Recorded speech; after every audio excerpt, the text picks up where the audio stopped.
حامدا و مسلیا و مسلمہ اعوذ باللہ من الشیطان الرجیم بسم اللہ الرحمن الرحیم۔ حیدرآباد کی مشہور و معروف باب العلم انواریہ ایجوکیشنل سوسائٹی کے زیر اہتمام چلنے والے ادارے جامعہ انواریہ کے تحت قرآن کریم کی تفسیر صحائح ستہ فقہ و اصول فقہ کی مشہور و معروف کتابوں کی ویڈیو ریکارڈنگ کا سلسلہ جاری ہو چکا ہے۔ صحائح ستہ میں سے ایک سنن ترمذی کی ریکارڈنگ مکمل ہو چکی ہے۔ اب آپ کی خدمت میں ابن ماجہ شریف کی یہ 60ویں نشست 60 ایپیسوڈ پیش ہے۔ باب نمبر 19 باب ما جاء فی من صلی علیہ جماعۃ من المسلمین۔ یہ باب اس بارے میں ہے کہ کسی شخص کی نماز جنازہ میں مسلمانوں کی ایک جماعت شامل ہو تو اس کا ثواب اسے کیا ملتا ہے، اس بارے میں۔ حدیث نمبر 1488 حدثنا ابو بکر بن ابی شیبہ حدثنا عبید اللہ انبأنا شیبان عن الاعمش عن ابی صالح عن ابی ہریرہ عن النبی صلی اللہ تعالی علیہ وسلم قال من صلی علیہ مئۃ من المسلمین غفر لہ۔ حضرت ابو ہریرہ سے مروی ہے، نبی کریم صلی اللہ تعالی علیہ وسلم نے ارشاد فرمایا، جس مسلمان کی نماز جنازہ 100 مسلمانوں نے ادا کی ہو اس کی مغفرت کر دی جاتی ہے۔ دوسری حدیث ہے حدیث نمبر 1489 حدثنا ابراہیم بن المنذر الحزامی حدثنا بکر بن سلیم حدثنی حمید بن زیاد الخراط عن قریب مولا عبد اللہ بن عباس قال ہلک ابن لعبد اللہ بن عباس فقال لی یا قریب قم فانظر هل اجتمع لابنی احد فقلت نعم قال ویحک کم تراہم 40 قلت لا بل هم اکثر قال فاخرجوا ابنی فاشهد سمعت رسول اللہ صلی اللہ تعالی علیہ وسلم یقول ما من 40 من مؤمن یشفعون لمؤمن الا شفعهم اللہ۔ قریب سے مروی ہے جو حضرت عبداللہ ابن عباس کے آزاد کردہ غلام ہیں، وہ کہتے ہیں کہ حضرت عبداللہ ابن عباس کے ایک لڑکے کا انتقال ہوا تو انہوں نے مجھ سے پوچھا کہ اے قریب دیکھو کہ میرے بیٹے کے لیے کوئی آیا ہے، یعنی کہ کچھ لوگ جمع ہوئے ہیں۔ تو میں نے کہا ہاں۔ تو آپ نے پوچھا کتنے لوگ ہیں وہ؟ 40۔ تو میں نے کہا نہیں بلکہ وہ اس سے بھی زیادہ ہیں۔ تو آپ نے کہا نکلو میرے بیٹے کو لے کر، یعنی میرے بیٹے کو باہر نکالو، جنازہ ان کا باہر نکالو۔ میں گواہی دیتا ہوں کہ میں نے رسول اللہ صلی اللہ علیہ وسلم کو کہتے ہوئے سنا ہے کہ کسی مومن کے لیے اگر 40 مسلمان شفاعت کریں، 40 مسلمان اگر کسی مومن کے لیے دعائے مغفرت کریں تو اللہ تبارک و تعالی اس مومن کے حق میں ان مومنوں کی شفاعت قبول فرماتا ہے۔ حدیث نمبر 1490 حدثنا ابو بکر بن ابی شیبہ حدثنا ابو بکر بن شیبہ وعلی بن محمد قال حدثنا عبداللہ بن نمیر عن محمد بن اسحاق عن یزید ابن ابی حبیب عن مرثد ابن عبداللہ الیزنی عن مالک بن حبیرہ الشامی وکانت له صحبہ قال كان اذا اتي بجنازة فتقال من تبعها جزأهم 3 صفوف ثم صلى عليه وقال ان رسول الله صلى الله تعالى عليه وسلم قال ما صف صفوف 3 من المسلمين على ميت الا اوجب۔ مالک بن حبیرہ شامی سے مروی ہے اور وہ صحابی رسول ہیں۔ تو مرثد کہتے ہیں، مرثد بن عبداللہ جو اس سے روایت کرنے والے ہیں، وہ کہتے ہیں کہ جب بھی کوئی جنازہ لایا جاتا اور جنازہ کی نماز پڑھنے والے کو وہ کم محسوس کرتے، انہیں لگتا کہ کم لوگ ہیں تو انہیں 3 صفوں میں بانٹ دیتے، پھر ان کی نماز جنازہ پڑھاتے اور فرماتے رسول اللہ صلی اللہ تعالی علیہ وسلم نے ارشاد فرمایا کہ کسی میت کی 3 صف مسلمان نماز جنازہ ادا کر لیں تو اللہ تبارک و تعالی ان پر واجب کر دیتا ہے، یعنی اس میت پر اللہ تبارک و تعالی جنت واجب فرما دیتا ہے۔ ان احادیث سے جو اس باب میں مذکور ہوئی، یہ معلوم ہوا کہ ایک حدیث سے معلوم ہوا کہ 100 مسلمان، دوسری حدیث سے معلوم ہوا 40 مسلمان، اور تیسری حدیث سے معلوم ہوا 3 صف مسلمان اگر کسی مومن کے نماز جنازہ میں شریک ہو جائیں تو اللہ تبارک و تعالی اس کے گناہوں کو معاف فرماتا ہے اور اسے جنت عطا فرماتا ہے۔ اب تینوں حدیث کے درمیان تطبیق اور تینوں حدیث پر عمل اس طرح ہو سکتا ہے کہ لوگ جتنے بھی ہوں ان کو 3 صفوں میں بانٹ دو، تو اسی صورت میں وہ 3 صفوں کا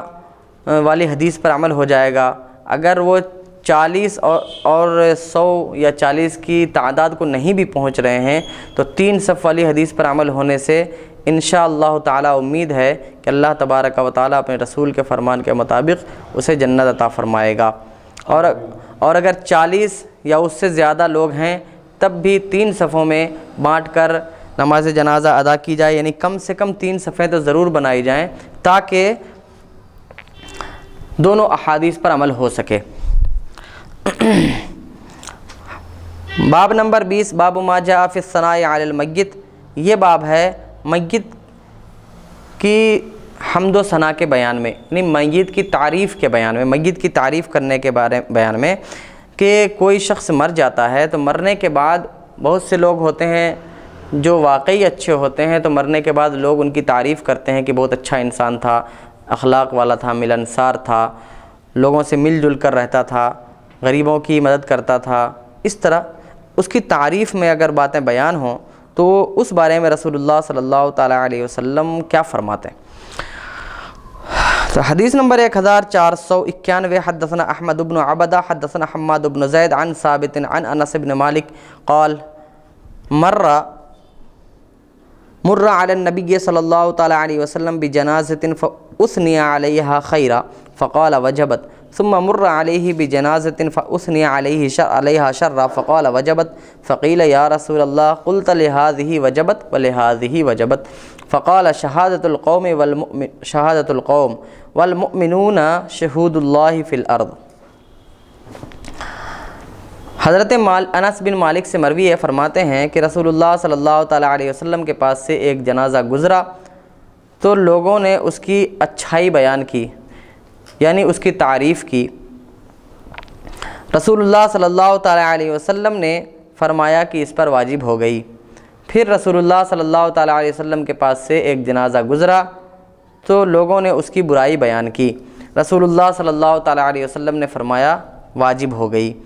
تو آپ سے پوچھا گیا یا رسول اللہ آپ نے اس کے لیے بھی کہا واجب ہو گئی اور اس کے لیے بھی کہا واجب ہو گئی، تو کیا واجب ہو گئی؟ تو اللہ کے رسول صلی اللہ تعالیٰ وسلم نے ارشاد فرمایا قوم کی گواہی، یعنی لوگوں نے اس پر جس بات کی گواہی دی ہے ویسا ہی اس کے اوپر واجب ہوا۔ اچھائی کی گواہی دی یعنی اس کے لیے جنت واجب ہو گئی، برائی کی گواہی دی یعنی اس کے لیے جہنم واجب ہو گیا۔ والمؤمنون شہود اللہ فی الارض، کیوں؟ اس لیے کہ جواب رسول اللہ نے فرمایا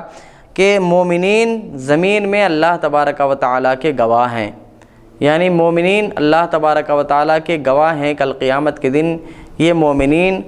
اللہ تبارک و تعالیٰ کے دربار میں گواہی پیش کریں گے۔ اس سلسلے میں علماء کا اختلاف ہے کہ یہ مومنین کون سے مومنین ہیں جو اللہ تبارک و تعالیٰ کے گواہ ہیں زمین میں۔ تو بعض لوگ یہ کہتے ہیں کہ یہ صرف صحابہ کرام کے لیے خاص ہے، بعض کہتے ہیں کہ قیامت تک جتنے بھی مومنین ہوں گے سب اللہ تبارک و تعالیٰ کے گواہ ہیں قیامت کے دن۔ ہو سکتا ہے کہ دونوں اپنی اپنی جگہ پر صحیح ہو، وہ اس طور پر کہ صحابہ کرام تو ہیں ہی اور ان میں سب سے بڑے گواہ صحابہ کرام ہوں، اور جو دوسرے مومنین قیامت تک ہوں گے وہ بھی ہو سکتا ہے اللہ تبارک و تعالیٰ کی طرف سے گواہ ہوں، اور وہ گواہی صحابہ کرام سے سن کر ہی انہوں نے دی ہو، یعنی اصل جو ہے ابتدا ہوئی گواہی کی وہ صحابہ کرام سے ہے، اور پھر صحابہ کرام سے ہمیں پورا دین سیکھنے کو ملا، ان کے توسط سے ہم تک وہ گواہی پہنچی۔ حدیث نمبر 1493، باب نمبر 21، باب ما جاء فی این یقوم الامام اذا صلی علی الجنازہ، یہ باب ہے اس بارے میں کہ جب جنازے کی نماز امام پڑھائے تو وہ کہاں کھڑا ہو۔ حدثنا علی بن محمد حدثنا ابو اسامہ قال الحسین بن زکوان اخبرنی عن عبداللہ بن بریدہ الاسلمی عن سمرہ بن جندب الفزاری ان رسول اللہ صلی اللہ تعالیٰ علیہ وسلم صلی علی امرأة ماتت فی نفاسها فقام وسطها۔ سمورہ بن جندب فزاری سے مروی ہے وہ کہ رسول اللہ صلی اللہ تعالیٰ علیہ وسلم نے ایک ایسی عورت کی نماز جنازہ پڑھائی جو نفاس میں، حالت نفاس میں، یعنی بچے کی پیدائش کی وجہ سے، بچے کی پیدائش کے بعد حالت نفاس میں جب کہ خون جاری رہتا ہے، اس وقت اس کی موت ہوئی۔ رسول اللہ صلی اللہ تعالیٰ وسلم نے اس کی نماز جنازہ پڑھائی، فقام وسطہا، تو آپ صلی اللہ تعالیٰ علیہ وسلم اس کے وسط میں کھڑے ہوئے۔ وسط کا ایک معنی بیچ بھی ہوتا ہے، اور ایک معنی یہ ہوتا ہے کہ وہ سینے کے پاس رسول اللہ صلی اللہ تعالیٰ علیہ وسلم اس کے کھڑے ہوئے، اس لیے کہ سینے کو بھی وسط کے بولا جاتا ہے۔ حدیث نمبر 1494، حدثنا نصر بن علی الجہضمی حدثنا سعید بن عامر عن حمام عن ابی غالب قال رأيت انس بن مالک صلى على جنازة رجل فقام حيال رأسه فجيء بجنازة أخرى بامرأة فقالوا يا أبا حمزة صل عليها، فقام حيال وسط السرير فقال له العلاء بن زياد يا أبا حمزة هكذا رأيت رسول الله؟ قام من الجنازة مقامك من الرجل وقام من المرأة مقامك من المرأة، قال نعم، فأقبل علينا فقال احفظوا۔ ابو غالب سے مروی ہے، وہ کہتے ہیں کہ میں نے حضرت انس بن مالک رضی اللہ تعالیٰ عنہ کو دیکھا کہ آپ نے ایک مرد کی نماز جنازہ پڑھائی تو آپ اس کے سر کے قریب کھڑے ہوئے، یہاں تک کہ جب ایک عورت کا جنازہ لایا گیا تو آپ سے لوگوں نے کہا کہ اے ابو حمزہ آپ ان کی نماز جنازہ پڑھائیے، یعنی حضرت انس بن مالک کی کنیت ابو حمزہ ہے، تو ان سے کہا کہ اے ابو حمزہ آپ اس عورت کی نماز جنازہ پڑھائیے، تو آپ تخت کے بیچ کے پاس، یعنی بیچ تخت کے پاس کھڑے ہوئے، تو لوگوں نے فقال له العلاء بن زیاد، تو علاء ابن زیاد نے آپ سے پوچھا کہ اے ابو حمزہ کیا آپ نے ایسا رسول اللہ صلی اللہ تعالیٰ علیہ وسلم کو دیکھا ہے کہ جب آپ نے، یعنی رسول اللہ صلی اللہ تعالیٰ علیہ وسلم نے مرد کی نماز جنازہ پڑھائی ہو تو وہاں کھڑے ہوئے ہوں جہاں آپ کھڑے ہوئے، یعنی سر کے قریب، یعنی سر کے قریب کا مطلب ہوا سینے کے پاس، اور جب رسول اللہ صلی اللہ علیہ وسلم نے عورت کی نماز جنازہ پڑھائی ہو تو وہاں کھڑے ہوئے ہوں جہاں آپ کھڑے ہوئے، یعنی کہ بیچ میں۔ تو حضرت انس بن مالک نے ابو حمزہ نے کہا ہاں ہم نے دیکھا ہے۔ پھر فاقبل علینا، پھر وہ ہم لوگوں کے سامنے آئے، ہمارے سامنے متوجہ ہو کر ہمیں فرمایا احفظوا، اسے یاد کر لو، یعنی رسول اللہ صلی اللہ تعالیٰ علیہ وسلم کا ایسا عمل تھا، اسے یاد کر لو۔ باب نمبر 22، باب ما جاء فی القراءۃ علی الجنازہ، یہ باب ہے جنازہ میں قرآن پڑھنے کے بیان میں، یعنی نماز جنازہ جب ہم پڑھیں تو اس میں قرآن کی تلاوت ہوگی یا نہیں ہوگی، اور اگر ہوگی تو قرآن کریم کی تلاوت کی نیت سے یا پھر دعا کی نیت سے۔ اس بارے میں یہ باب نمبر 22 کے حدیث نمبر 1495 ہے۔ حدثنا احمد بن منیع حدثنا زید بن الحباب حدثنا ابراہیم بن عثمان عن الحکم عن مقسم عن ابن عباس ان النبی صلی اللہ تعالیٰ علیہ وسلم قرأ علی الجنازۃ بفاتحۃ الکتاب، حضرت ابن عباس سے مروی ہے نبی کریم صلی اللہ تعالیٰ علیہ وسلم نے سورہ فاتحہ نماز جنازہ میں پڑھی۔ حدیث نمبر 1496، حدثنا عمرو بن ابی عاصم النبیل و ابراہیم بن المستمر قال حدثنا ابو عاصم حدثنا حماد بن جعفر العبدی حدثني شهر بن حوشب حدثتني ام الشریک الانصاریہ قالت امرنا رسول اللہ صلی اللہ تعالیٰ علیہ وسلم ان نقرأ علی الجنازۃ بفاتحۃ الکتاب۔ ام شریک انصاریہ کہتی ہیں کہ ہمیں رسول اللہ صلی اللہ تعالیٰ علیہ وسلم نے نماز جنازہ میں سورہ فاتحہ پڑھنے کا حکم دیا۔ دوسرا باب نمبر 23، میں ابھی ان ابواب کی تشریح اس لیے نہیں کر رہا کہ پورے نماز جنازہ کے متعلق جتنی بھی باتیں ہیں ان کو انشاءاللہ بالتفصیل ایک ہی ساتھ ریکارڈ کیا جائے گا، اور اس میں جو بھی باتیں آئیں گی جیسے کہ نماز جنازہ میں قرات کرنے کے سلسلے میں تو رسول اللہ صلی اللہ تعالیٰ وسلم سے ثابت ہے تو ہم کیوں نہیں کرتے، اس کا جواب کہ رسول اللہ صلی اللہ تعالیٰ وسلم نے واقعی قراءت کرنے کا حکم دیا تھا یا کچھ اور، صحابہ کرام، دوسرے صحابہ کرام سے اس کا استدلال، صحابہ کرام کا عمل کس پر تھا، ان سب باتوں کو انشاءاللہ بالتفصیل بیان کیا جائے گا۔ یہ بالتفصیل انشاءاللہ تعالی بیان کیا جائے گا، اور اس کے ساتھ ساتھ نصاب اہل خدمت شرعیہ میں شیخ الحدیث جامعہ انواریہ مفتی محمد امین الدین صاحب قبلہ مدد اللہ نے جامعہ انواریہ کے زیر اہتمام اس کی ریکارڈنگ آپ کے ذریعے عمل میں آئی ہے، تو یہ بھی یوٹیوب پر اپلوڈ ہے، اس کا مشاہدہ کیا جا سکتا ہے. لیکن مزید تفصیل آپ جو فرمانے والے ہیں وہ اور انشاءاللہ تعالی. باب نمبر 23 باب ما جاء فی الدعاء فی الصلاۃ علی الجنازہ. یہ باب ہے نماز جنازہ کی دعا کے بیان میں، یعنی نماز جنازہ میں کون سی دعا پڑھنی چاہیے کون سی نہیں، اس بارے میں. رسول اللہ صلی اللہ تعالیٰ علیہ وسلم سے وہ کون سی دعائیں ہیں جن کا پڑھنا نماز جنازہ میں ثابت ہے، نماز جنازہ پڑھنے کا طریقہ کیا ہے، یہ سب چیزیں ابھی ایک لائن سے انشاءاللہ آپ کے سامنے بیان ہوں گی. حدیث نمبر 1497 حدثنا ابو عبید محمد بن عبید ابن میمون المدینی حدثنا محمد بن سلمہ الحرانی عن محمد بن اسحاق عن محمد بن ابراہیم بن الحارث التیمی عن ابی سلمۃ بن عبد الرحمن عن ابی ہریرہ قال سمعت رسول اللہ صلی اللہ تعالیٰ علیہ وسلم یقول اذا صلیتم علی المیت فاخلصوا له بالدعاء. حضرت ابو ہریرہ سے مروی ہے، فرماتے ہیں میں نے رسول اللہ صلی اللہ تعالی وسلم کو فرماتے سنا کہ آپ نے فرمایا کہ جب تم میت پر نماز پڑھو، یعنی میت کی نماز جنازہ پڑھو، تو خالص اسی کے لیے دعا کرو. فاخلصوا له الدعاء، خالص اس کے لیے دعا کرو. یعنی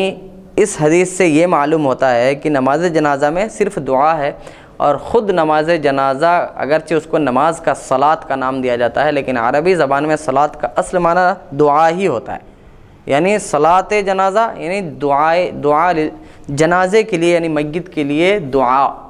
اصل یہ معنی ہے. اسی وجہ سے یہ نماز ایسی ہے جس میں نہ رکوع ہے، نہ سجدہ ہے، نہ قعدہ ہے. نماز کی حالت میں صرف جو قیام ہوتا ہے بس وہی ہے پوری صورت اس کی، اور اس میں پوری دعا ہوتی ہے جو صرف اور صرف میت کے لیے دعا ہوتی ہے. اللہ تبارک و تعالیٰ کے حمد و ثنا، رسول پر درود اور میت کے لیے دعا، اور پھر اسی کے واسطے سے ہم سب کے لیے بھی دعا ہوتی ہے. اس میں جو پہلے انتقال فرما چکے، جو آنے والے ہیں، جو بچے ہیں، جو بوڑھے ہیں، جو مرد ہیں، جو عورت ہیں، سب کے لیے دعا ہوتی ہے. حدیث نمبر 1498 حدثنا سوید بن سعید حدثنا علی بن مسہر عن محمد بن اسحاق عن محمد بن ابراہیم عن ابی سلمہ عن ابی ہریرہ قال کان رسول اللہ صلی اللہ تعالیٰ علیہ وسلم اذا صلی علی جنازۃ یقول. حضرت ابو ہریرہ سے مروی فرماتے ہیں رسول اللہ صلی اللہ تعالیٰ علیہ وسلم جب کسی جنازے کی نماز پڑھتے تو یہ پڑھتے اللہم اغفر لحینا و میتنا و شاہدنا و غائبنا و صغیرنا و کبیرنا و ذکرنا و انثانا اللہم من احییتہ منا فاحیہ علی الاسلام ومن توفیتہ منا فتوفہ علی الایمان اللہم لا تحرمنا اجرہ ولا تضلنا بعدہ. اس کا ترجمہ ہوا، اے اللہ ہم میں جو زندہ ہیں انہیں بخش دے، اور جو مر گئے انہیں بھی بخش دے. جو حاضر ہیں نماز جنازہ پڑھ رہے ہیں ان کو، جو غائب ہیں ان کو، جو ہم میں چھوٹے ہیں اور جو بڑے ہیں، جو مرد ہیں جو عورت ہیں، ان سب کو تو بخش دے. اے اللہ ہم میں جو زندہ ہیں انہیں اسلام پر زندہ رکھ، یعنی ہم میں جو زندہ ہیں انہیں تو دین پر عمل کرنے والا بنا، اور ہم میں سے جسے تو موت عطا فرمائے اس کو ایمان پر موت عطا فرما، یعنی ہمارا عقیدہ درست ہو، اس صورت میں ہماری موت عطا فرما. آمین. اللہم لا تحرمنا اجرہ ولا تضلنا بعدہ. اے اللہ ہمیں اس کے اجر سے محروم نہ فرما اور اس کے بعد ہمیں گمراہ نہ فرما. یہ پوری دعا رسول اللہ صلی اللہ علیہ وسلم پڑھتے تھے، حضرت ابو ہریرہ سے مروی ہے. حدیث نمبر 1499 حدثنا عبد الرحمن بن ابراہیم الدمشقی حدثنا الولید بن مسلم حدثنا مروان بن جناح حدثنی یونس بن میسرہ ابن حلبس عن واصلہ ابن الاسقع قال صلی رسول اللہ صلی اللہ تعالیٰ علیہ وسلم علی رجل من المسلمین فاسمعه یقول اللہم ان فلان ابن فلان فی ذمتک وحبل جوارک فقیہ من فتنة القبر وعذاب النار وانت اہل الوفاء والحق فاغفر له وارحمه انک انت الغفور الرحیم.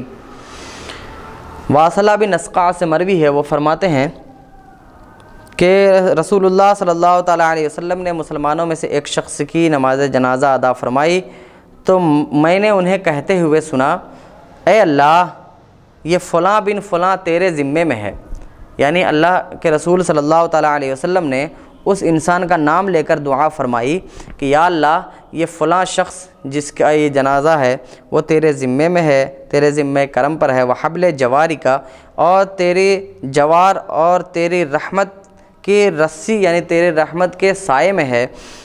یا اللہ اسے تو قبر کے عذاب سے، قبر کے فتنے سے اور جہنم کے عذاب سے بچا لے، بے شک تو ہی وعدے کو پورا فرمانے والا اور تو ہی حق ہے، تو اسے بخش دے اور اس پر رحم فرما، بے شک تو غفور الرحیم ہے۔ یہ رسول اللہ صلی اللہ علیہ وسلم نے دعا فرمائی۔ حدیث نمبر 1500، حدثنا یحییٰ بن حکیم حدثنا ابو داؤد الطیالسی حدثنا فرج بن الفضالہ حدثنی عصمت بن راشد عن حبیب بن عبید عن عوف بن مالک قال شہدت رسول اللہ صلی اللہ تعالی علیہ وسلم صلی علی رجل من الانصار فسمعته يقول اللهم صل عليه واغفر له وارحمه وعافه واعف عنه واغسله بماء وثلج وبرد ونقه من الذنوب والخطايا كما ينقى الثوب الابيض من الدنس وابدله بداره دارا خيرا من داره واهلا خيرا من اهله وقه فتنة القبر وعذاب النار۔ عوف بن مالک سے مروی ہے، وہ فرماتے ہیں کہ میں رسول اللہ صلی اللہ تعالیٰ علیہ وسلم کے ساتھ ایک جنازے میں حاضر ہوا جو انصار کے ایک شخص کی تھی۔ رسول اللہ صلی اللہ علیہ وسلم نے اس کی نماز جنازہ پڑھائی۔ میں نے سنا آپ کہہ رہے تھے اے اللہ اس پر رحم فرما، اس پر رحمت نازل فرما، اس کو بخش دے اور اس پر رحم فرما اور اس کو عافیت عطا فرما، چین اور سکون عطا فرما، اس کو معاف فرما دے، اس کو دھو دے پانی سے، برف سے اور اولے سے، یعنی مکمل طور پر اس کو صاف کر دے، وَنَقِّهِ مِنَ الذُّنُوبِ وَالْخَطَايَا، اور گناہوں اور خطا سے اسے ایسا صاف کر دے جیسا کہ سفید کپڑے کو میل سے صاف کر دیا جاتا ہے۔ آمین، سبحان اللہ سبحان اللہ۔ اور اس کو اس کے گھر سے بہتر گھر عطا فرما اس کے بدلے میں، یعنی دنیا سے جو وہ جا رہا ہے اس سے بہتر گھر اسے وہاں عطا فرما، اور اس کے اہل سے یعنی اس کی بیوی سے بہتر بیوی اسے عطا فرما، اور اسے قبر کے فتنے سے اور جہنم کے عذاب سے بچا لے۔ عوف کہتے ہیں، یعنی عوف بن مالک جو اس حدیث کے راوی ہیں، وہ کہتے ہیں فَلَقَدْ رَأَيْتُنِي فِي مُقَامِي ذَلِكَ أَتَمَنَّى أَنْ أَكُونَ مَكَانَ ذَلِكَ الرَّجُلِ۔ تو حضرت عوف کہتے ہیں کہ میں تمنا کرنے لگا، میں آرزو کرنے لگا کہ کاش اس انسان کی جگہ پر میں وہاں ہوتا، یعنی رسول اللہ صلی اللہ تعالیٰ علیہ وسلم نے جس طرح اس انسان کے لیے دعا کی ہے، مجھے خواہش ہوئی کہ اس انسان کی جگہ پر وہاں پہ میرا لاشا ہوتا، میری لاش ہوتی، تاکہ وہ دعا میرے لیے ہوتی۔ سبحان اللہ سبحان۔ اس سے ایک بات معلوم ہوئی کہ رسول اللہ صلی اللہ تعالیٰ علیہ وسلم کی دعا پر صحابہ کرام کو یقین کامل تھا کہ ان کی کوئی بھی دعا رد نہیں ہوتی، انہوں نے دعا کی ہے تو اللہ تبارک و تعالیٰ ضرور اسے عطا فرماتا ہے۔ سبحان اللہ۔ حدیث نمبر 1501، حدثنا عبداللہ بن سعید حدثنا حفص بن غیاث عن حجاج عن ابی الزبیر عن جابر قال ما اباح لنا رسول اللہ صلی اللہ تعالیٰ علیہ وسلم ولا ابو بکر ولا عمر فی شیء ما اباحوا فی الصلاۃ علی المیت یعنی لم یوقت۔ رسول اللہ حضرت جابر کہتے ہیں کہ رسول اللہ صلی اللہ علیہ وسلم نے نہ ہی ابو بکر نے نہ ہی عمر نے ہمیں نماز جنازہ کے سلسلے میں کوئی تخصیص کی ہے، کوئی چیز کرنے کا حکم دیا ہے، یعنی کہ کوئی خاص دعا یا کوئی خاص کلمہ رسول اللہ نے حضرت عمر یا حضرت ابو بکر نے ہمیں ارشاد نہیں فرمایا ہے۔ اس حدیث سے پہلے کی تمام حدیثوں کو دیکھا جائے تو کسی میں حضور صلی اللہ علیہ وسلم نے کوئی دعا پڑھی ہے، کسی میں کوئی اور، کسی میں کوئی اور، کسی میں ملتا ہے کہ رسول اللہ صلی اللہ تعالی وسلم نے سورہ فاتحہ پڑھنے کا حکم دیا ہے، کسی میں یہ ملتا ہے کہ رسول اللہ صلی اللہ تعالیٰ علیہ وسلم نے میت کے لیے دعا کرنے کا حکم دیا ہے نماز جنازہ میں۔ اور آخری حدیث حضرت جابر سے جو مروی ہے اس میں یہ ہے کہ رسول اللہ صلی اللہ علیہ وسلم نے یا ابو بکر نے یا عمر نے ہمیں نماز جنازہ میں کسی خاص چیز کو پڑھنے کا حکم نہیں دیا ہے۔ تو اب ان سب کا حاصل یہ ہوا کہ رسول اللہ صلی اللہ تعالیٰ علیہ وسلم نے کوئی بھی دعا نماز جنازہ کے لیے خاص نہیں فرمائی ہے، بلکہ نماز جنازہ میں دعا کرنے کا حکم دیا ہے۔ ہم جس انداز سے بھی دعا کرنا چاہیں ہماری نماز جنازہ ادا ہوگی۔ اسی لیے احناف کے یہاں نماز جنازہ میں تکبیریں جو 4 تکبیریں ہوتی ہیں وہ 4 تکبیریں، اور قیام اور سلام یہی سب چیزیں واجب ہیں۔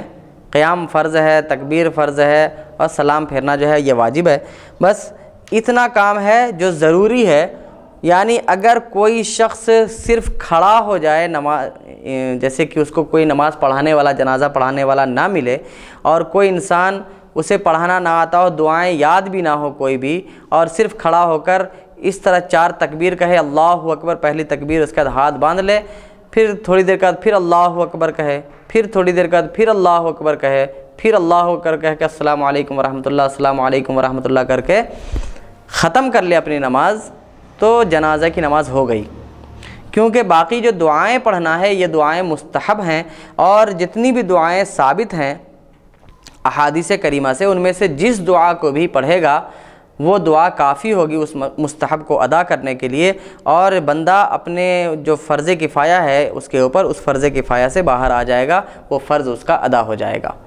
یہ احناف کا یہی موقف ہے۔ تفصیل کے ساتھ انشاءاللہ تعالی اب بیان کریں گے ہم 2 باب پڑھ لینے کے بعد۔ باب نمبر 24، باب ما جاء فی التکبیر علی الجنازۃ 4۔ یہ باب اس بارے میں ہے کہ تکبیر نماز جنازہ میں 4 ہیں۔ حدیث نمبر 1502، حدثنا یعقوب بن حمید بن کاسب حدثنا المغیرۃ بن عبد الرحمن حدثنا خالد بن الیاس عن اسماعیل بن عمرو بن سعید بن العاص عن عثمان بن عبد اللہ بن الحکم بن الحارث عن عثمان بن عفان رضی اللہ تعالی عنہ ان النبی صلی اللہ تعالی علیہ وسلم صلی علی عثمان بن مظعون وکبر علیہ 4۔ حضرت عثمان بن عفان رضی اللہ تعالی عنہ خلیفہ راشد، خلیفہ سوم سے مروی ہے کہ نبی کریم صلی اللہ تعالی علیہ وسلم نے حضرت عثمان بن مظعون کی نماز جنازہ پڑھائی، اور آپ نے اس پر 4 تکبیریں کہیں۔ حدیث نمبر 1503، حدثنا علی بن محمد حدثنا عبد الرحمن المحاربی حدثنا الحجری قال صلیت مع عبد اللہ بن ابی اوفا الاسلمی صاحب رسول اللہ صلی اللہ علیہ وسلم علی جنازۃ ابنۃ لہ فکبر علیہا 4 فمکث بعد الرابعۃ شیئا قال فسمعت القوم يسبحون به من نواحي الصفوف فسلم ثم قال اکنتم ترون انی مکبر 5 قالوا تخوفنا ذلك قال لم اکن لافعل ولكن رسول اللہ صلی اللہ تعالی علیہ وسلم كان يكبر 4 ثم يمكث ساعة فيقول ما شاء الله يقول ثم يسلم۔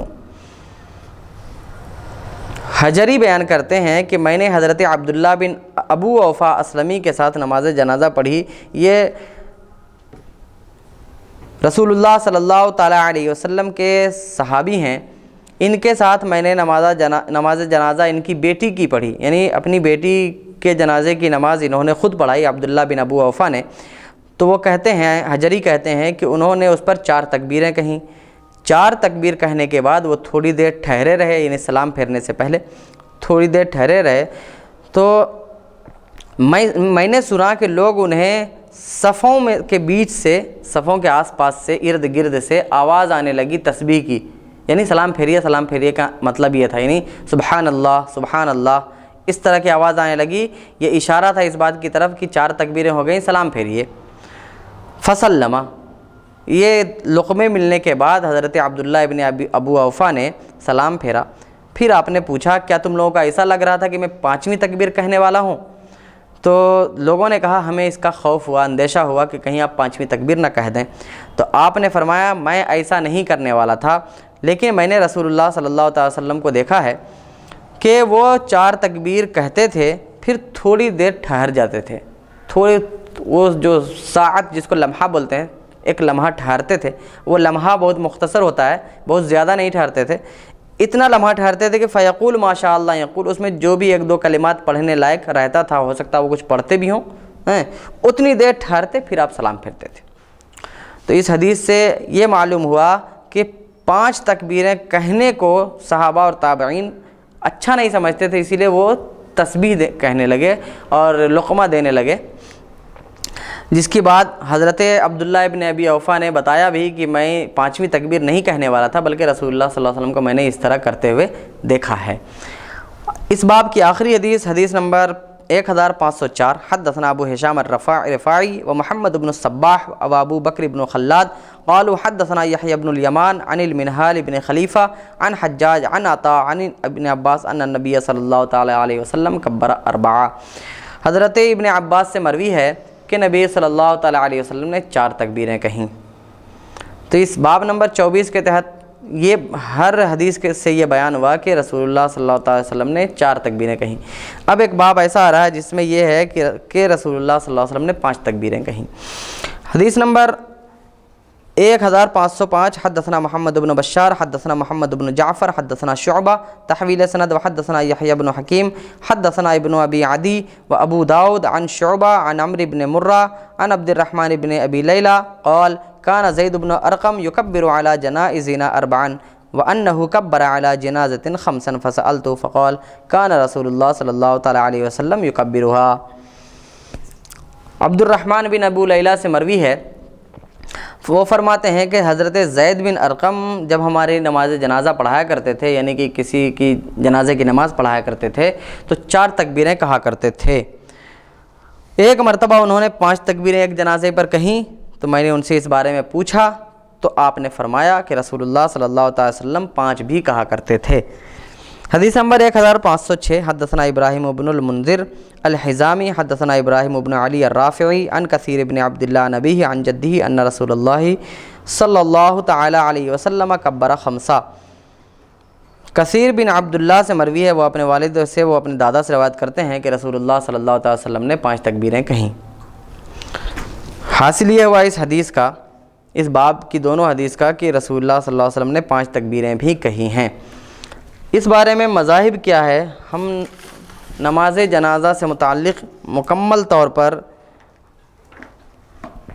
شرح مسلم شریف جو علامہ غلام رسول سعیدی صاحب کی ہے، اس کتاب سے ان کی دلیلیں اور انہوں نے جس انداز سے لکھا ہے مکمل انشاءاللہ آپ کی خدمت میں پیش کرنے کی کوشش کریں گے. سب سے پہلے تو نماز پڑھنے کا طریقہ جو ہے اس بارے میں کتنے مذاہب ہیں، یعنی امام شافعی اس بارے میں کیا کہتے ہیں، امام مالک کیا کہتے ہیں، امام احمد بن حنبل کیا کہتے ہیں، اور امام الائمہ امام اعظم اس بارے میں کیا کہتے ہیں. ان چاروں کے مذاہب کو بیان کریں گے. علامہ شیرازی شافعی لکھتے ہیں کہ نماز جنازہ میں تکبیر اول کے بعد سورہ فاتحہ کو پڑھنا فرض ہے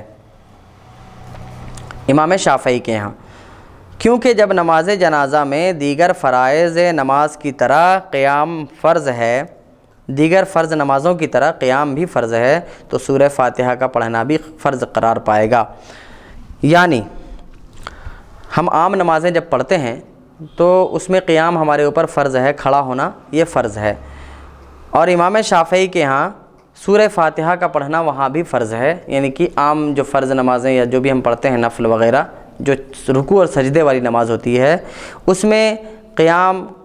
فرض ہے، اس میں امام شافعی کے ہاں سورہ فاتحہ کا پڑھنا بھی فرض ہے. احناف کے ہاں یہ ہے کہ مطلقاً قراءت قرآن فرض ہے، کہیں سے بھی پڑھا جائے، اور اس میں سورہ فاتحہ کا پڑھنا یہ ہمارے یہاں واجب ہے، فرض نہیں. واجب اور فرض میں ہمارے یہاں فرق ہوتا ہے امام اعظم کے یہاں. اور ضم سورہ کے بارے میں امام شافعی کے یہاں 2 قول ہے کہ کیا سورہ فاتحہ پڑھنے کے بعد ضم سورہ بھی کیا جائے گا، سورہ بھی ملایا جائے گا. تو اس بارے میں یہ ہے کہ ایک یہ ہے کہ سورہ فاتحہ کے بعد چھوٹی سورت پڑھی جائے، اور دوسری یہ ہے کہ سورہ فاتحہ کے بعد سورہ نہ ملائی جائے. 2 قول ہیں ان کے. نہیں پڑھنا چاہیے، نہیں بھی پڑھ سکتے ہوں. یعنی ان کے یہاں یہ ہے امام شافعی کے یہاں کہ اگر کوئی سورہ فاتحہ کے بعد ضم سورہ نہ بھی کرے نماز جنازہ میں تو بھی چلے گا، فرض نہیں ہے مطلب ملانا. چاہے تو پڑھ سکتا ہے، چاہے تو پڑھ سکتا ہے اور چاہے تو چھوڑ سکتا ہے. اور چھوڑنے کا جو انہیں یہ ملا، آرڈر ملا اور اجازت جو ملی چھوڑنے کی، اس کی وجہ وہ یہ بتاتے ہیں کیونکہ نماز جنازہ کی بنا اختصار پر ہے. یعنی نماز جنازہ کو مختصر اور جلدی ادا کرنے کا حکم ہے، جلد سے جلد وہ نماز ختم ہونی چاہیے، اسی وجہ سے اس میں ضم سورہ نہ کیا جائے، باقی دعائیں پڑھی جائیں. تو یہ پہلی تکبیر میں یہ ہوگا، پہلی تکبیر کے بعد. دوسری تکبیر کے بعد اب کیا کیا جائے، دوسری تکبیر کے بعد رسول اللہ صلی اللہ علیہ وسلم پر درود شریف پڑھے، یعنی پہلی تکبیر کے بعد سورہ فاتحہ اور چاہے تو اس میں سورہ ملائے، دوسری تکبیر کے بعد رسول اللہ صلی اللہ علیہ وسلم پر درود شریف پڑھے، اور یہ بھی فرض ہے ان کے یہاں، اور یہ بھی فرض ہے درود شریف پڑھنا بھی امام شافعی کے یہاں۔ تیسری تکبیر کے بعد میت کے لیے دعا کرے، کیونکہ حضرت ابو قتادہ سے رضی اللہ تعالیٰ عنہ سے مروی ہے کہ رسول اللہ صلی اللہ تعالی وسلم نے ایک نماز جنازہ پڑھی، میں نے سنا آپ یہ دعا کر رہے تھے، کیا؟ اللہم اغفر لحینا و میتنا و شاہدنا و غائبنا و صغیرنا و کبیرنا و ذکرنا و انثانا، اور بعض روایت میں یہ اضافہ بھی ہے اللہم من احییتہ منا فاحیہ علی الاسلام ومن توفیتہ منا فتوفہ علی الایمان۔ اور میت کے لیے دعا کرنا بھی نماز جنازہ کے فرائض میں سے ہے، یعنی یہ بھی فرض۔ چوتھی تکبیر کے بعد سلام پھیر دے، اور سلام پھیرنے کا حکم بھی باقی نمازوں کی طرح فرض ہے۔ یعنی امام شافعی کا مذہب یہ ہوا کہ پہلی تکبیر کے بعد سورہ فاتحہ کا پڑھنا فرض، دوسری تکبیر کے بعد رسول اللہ صلی اللہ علیہ وسلم پر درود پڑھنا فرض، تیسری تکبیر کے بعد میت کے لیے دعا کرنا، وہ دعا کرنا بھی فرض، اور چوتھی تکبیر کے بعد سلام پھیرنا، وہ سلام پھیرنا بھی فرض۔ یعنی امام شافعی کے یہاں نماز جنازہ میں ہر جتنی بھی چیز ہے اس میں جتنے افعال کیے جائیں گے، جتنی دعائیں پڑھی جائیں گی، وہ سب کے سب فرض ہیں۔ تو ان کے مذہب کے مطابق اگر کسی شخص نے نماز جنازہ پڑھی اور اس میں دعائیں نہ پڑھیں، یا دعا میں کچھ بھول گیا، کوئی بھی دعا پڑھی لیکن وہ دعا مکمل نہ ہوئی، یا درود شریف مکمل طور پر نہ پڑھ سکا، تو اسی صورت میں امام شافعی کے یہاں وہ نماز جنازہ واجب الاعادہ ہوگی، پھر سے پڑھنا ہوگا، کیونکہ فرض ہی ادا نہیں ہوگا۔ اور مذہب حنبلی میں کیا ہے؟ امام احمد بن حنبل کے یہاں تو علامہ ابن قدامہ حنبلی فرماتے ہیں کہ نماز جنازہ میں یہ سب امور واجب ہیں۔ کیا کیا؟ یعنی کیا کیا کرنا واجب ہے؟ تو کہتے ہیں نیت، چاروں تکبیریں، قیام، اور سورہ فاتحہ کا پڑھنا، نبی صلی اللہ علیہ وسلم پر درود، میت کے لیے دعا، ایک طرف سلام پھیرنا، اور وقت کے سوا اس میں فرض نماز کی تمام شرائط ہیں۔ یعنی کیا ہوا؟ نیت، تکبیر، قیام، سورہ فاتحہ، درود، میت کے لیے دعا، اور ایک طرف سلام پھیرنا، یہ 7 چیزیں مذہب حنبلی میں یہ واجب ہیں، یہ 7 چیزیں واجب ہیں۔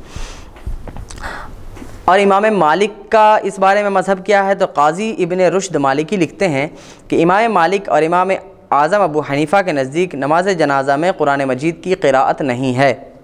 کیونکہ نماز جنازہ صرف دعا ہے۔ یعنی امام مالک کے یہاں بھی نماز جنازہ میں سورہ فاتحہ کیا قرآن کریم کی کسی آیت کی تلاوت نہیں ہے، کیونکہ نماز جنازہ صرف دعا ہے۔ اور امام مالک نے فرمایا کہ ہمارے شہر میں، اور امام مالک مدینہ منورہ کے رہنے والے تھے، تو وہ کہتے ہیں کہ ہمارے شہر میں نماز جنازہ میں سورہ فاتحہ کے پڑھنے کا معمول نہیں، یعنی مدینہ منورہ میں نماز جنازہ میں سورہ فاتحہ پڑھنے کا معمول نہیں ہے۔ اور فرمایا کہ نماز جنازہ میں پہلی تکبیر کے بعد صرف اللہ تعالیٰ کی حمد و ثنا کرے، دوسری تکبیر کے بعد نبی کریم صلی اللہ علیہ وسلم پر درود پڑھے، تیسری تکبیر کے بعد میت کے لیے شفاعت کرے، یعنی اس کے لیے دعا کرے، استغفار کرے، اور چوتھی تکبیر کے بعد سلام پھیر دے۔ یعنی امام مالک کا مذہب اور امام اعظم ابو حنیفہ کا مذہب ایک ہے کہ اس میں قرآن کریم کی تلاوت نہیں کی جائے گی، اور امام مالک نے قرآن کریم کی تلاوت نہ کرنے کو دلیل بنایا ہے اہل مدینہ کا عمل، کہ اہل مدینہ کا اس بات پر عمل ہے کہ وہ نماز جنازہ پڑھتے ہیں تو اس میں سورہ فاتحہ یا قرآن کی کسی آیت کی تلاوت نہیں کرتے۔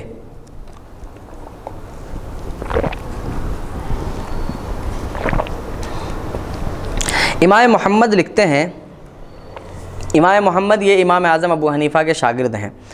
یہ لکھتے ہیں کہ میں نے امام ابو حنیفہ سے پوچھا کہ میت پر نماز جنازہ کس طرح پڑھی جائے، تو امام ابو حنیفہ نے فرمایا جب جنازہ رکھ دیا جائے تو امام آگے بڑھ جائے اور لوگ پیچھے صف باندھ لیں،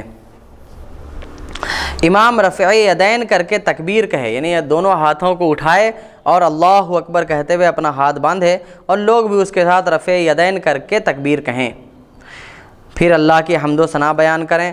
دیکھیے اللہ کے حمد و ثنا بیان کرنے کا مطلب یہ ہوا کہ اب جو تم حمد و ثنا میں پڑھ سکتے ہو وہ پڑھو۔ حمد و ثنا اللہ تبارک و تعالیٰ کی ہونا یہ ہے اصل مقصد جو اس میں پڑھنا چاہو، جس طرح کا حمد و ثنا، لیکن چونکہ جب اللہ کے رسول صلی اللہ تعالیٰ علیہ وسلم سے کلمات ثابت ہوں تو انہیں پڑھنا زیادہ بہتر ہوتا ہے، اس لیے کہ اللہ تبارک و تعالیٰ کی تعریف تو کوئی نہیں کر سکتا، لیکن رسول اللہ صلی اللہ تعالیٰ علیہ وسلم نے جو تعریف کی ہے وہ ہم سے ہزارہا گنا کروڑہا گنا بہتر ہے، اسی لیے اسی کو پڑھنا زیادہ بہتر ہے۔ ورنہ کوئی اپنی طرف سے بھی اللہ تبارک و تعالیٰ کی حمد بیان کرنا چاہے تو کر سکتا ہے، نماز جنازہ ادا ہو جائے گی۔ پھر امام یعنی حمد و ثنا بیان کرنے کے بعد امام دوسری تکبیر کہے اور لوگ بھی دوسری تکبیر کہیں، لیکن ہاتھوں کو نہ اٹھائیں، اور نبی پاک صلی اللہ علیہ وسلم پر درود پڑھیں۔ پھر امام تیسری تکبیر کہیں اور لوگ بھی ہاتھوں کو اٹھائے بغیر اس کے ساتھ تیسری تکبیر کہیں اور میت کے لیے استغفار اور اس کی شفاعت کریں۔ پھر امام چوتھی تکبیر کہے اور لوگ بھی اس کے ساتھ بغیر ہاتھوں کو اٹھائے چوتھی تکبیر کہیں، اور امام دائیں اور بائیں جانب سلام پھیر دے اور لوگ بھی سلام پھیر دیں۔ رائٹ لیفٹ، دائیں بائیں بولے تو پہلے دائیں طرف یعنی رائٹ سائڈ، پھر لیفٹ سائڈ۔ یہ امام اعظم ابو حنیفہ نے مکمل نماز پڑھنے کا طریقہ بیان فرما دیا۔ تب 4 اماموں میں سے 2 امام کا اس بات پر اتفاق ہے کہ اس میں سورہ فاتحہ یا قرآن کی کسی آیت کی تلاوت نہیں ہوگی، اور وہ امام مالک اور امام اعظم ابو حنیفہ ہیں۔ اور امام شافعی اور امام احمد بن حنبل کے یہاں یہ ہے کہ امام شافعی تو سورہ فاتحہ کا پڑھنا فرض مانتے ہیں، اور امام احمد بن حنبل کے یہاں سورہ فاتحہ کا پڑھنا واجب ہے۔ اب نماز جنازہ میں سورہ فاتحہ جو لوگ پڑھتے ہیں تو سورہ فاتحہ پڑھنے کی جو ان کے پاس دلیلیں ہیں، ان دلیلوں کا یہاں پہ تجزیہ کیا جائے گا، انالیسس کیا جائے گا کہ وہ جو دلیلیں ہیں تو وہ دلیلیں کس معیار کی ہیں، کیا وہ دلیلیں اپنے کسوٹی پر کھری اترتی ہیں، اس بارے میں تجزیہ یہاں پر کیا جائے گا۔ نماز جنازہ میں سورہ فاتحہ پڑھنے کے دلائل کا تجزیہ، ان کا انالیسس۔ نماز جنازہ میں قرآن مجید کی تلاوت پر علامہ شیرازی شافعی نے جو دلیل پیش کی ہے وہ یہ ہے، یعنی ابھی جو ہم نے اس سے پہلا چیپٹر جو تھا اس میں یہ تھا کہ علامہ شیرازی نے کہا تھا کہ نماز جنازہ میں بھی دیگر فرائض کی طرح قیام فرض ہے، یعنی نماز جنازہ میں جس طرح ہم دوسری نمازیں پڑھتے ہیں تو وہاں بھی قیام فرض ہے، نماز جنازہ میں بھی فرض ہے، اور دوسری نمازوں میں ان کے یہاں سورہ فاتحہ کا پڑھنا فرض ہے، تو لہٰذا نماز جنازہ میں بھی سورہ فاتحہ کا پڑھنا فرض ہے۔ انہوں نے اپنی طرف سے فرض ہونے پر ایک دلیل بنائی، اس دلیل کا تجزیہ کر رہے ہیں کہ علامہ شافعی شیرازی نے جو دلیل پیش کی ہے وہ یہ ہے کہ چونکہ باقی فرض نمازوں میں قرات فرض ہے اور نماز جنازہ بھی فرض نماز ہے، اس لیے اس میں بھی قرات فرض ہے، یہ ان کی دلیل ہوئی۔ تو کہتے ہیں کہ لیکن یہ دلیل صحیح نہیں، کیونکہ نماز جنازہ دیگر فرض نمازوں سے اپنے ارکان کے اعتبار سے مختلف ہے، یعنی باقی نمازوں میں رکوع اور سجود بھی فرض ہیں، نماز جنازہ میں رکوع اور سجود فرض نہیں۔ تو اب یہ باقی نمازوں کی طرح نہیں ہوئی، کیونکہ باقی نمازوں کی طرح ہونے کا مطلب یہ ہوتا کہ ہر چیز میں باقی نمازوں کی طرح ہوتی، لیکن باقی نمازوں میں رکوع سجدے ہیں، قاعدہ ہے، اس میں رکوع ہے، نہ سجدہ ہے، نہ قاعدہ ہے۔ تو علامہ نووی اس مسئلے پر استدلال کرتے ہوئے لکھتے ہیں، یعنی علامہ نووی یہ امام شافعی کے ماننے والے شافعی المسلک ہیں، وہ لکھتے ہیں کہ صحیح بخاری میں ہے کہ حضرت ابن عباس نے نماز جنازہ میں سورہ فاتحہ پڑھی اور کہا میں نے یہ سورت اس لیے پڑھی ہے کہ تمہیں معلوم ہو جائے کہ یہ سنت ہے۔ حضرت ابن عباس نے نماز جنازہ میں سورہ فاتحہ پڑھنے کے بعد یہ کہا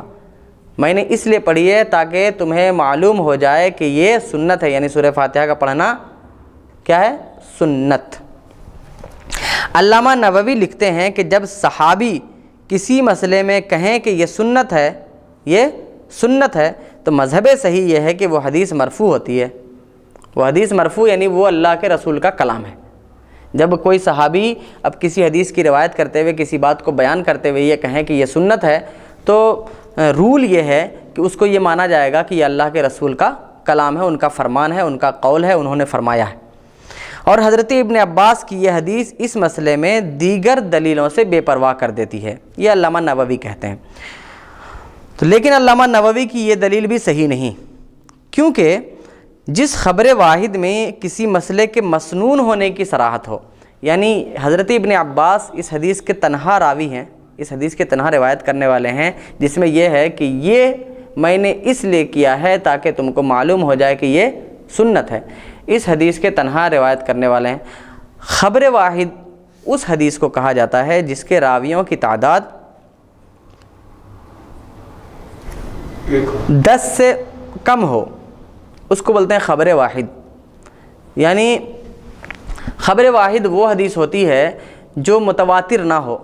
متواتر کا مطلب یہ ہوا کہ اس کے روایت کرنے والے اتنے لوگ ہوں، متواتر کہ کسی بات کی کوئی روایت کرنے والے اور بیان کرنے والے اتنے لوگ ہوں کہ ان کا عقل اس بات کو نہ مانے کہ اتنے لوگ ایک ساتھ جھوٹ بول رہے ہوں گے، تو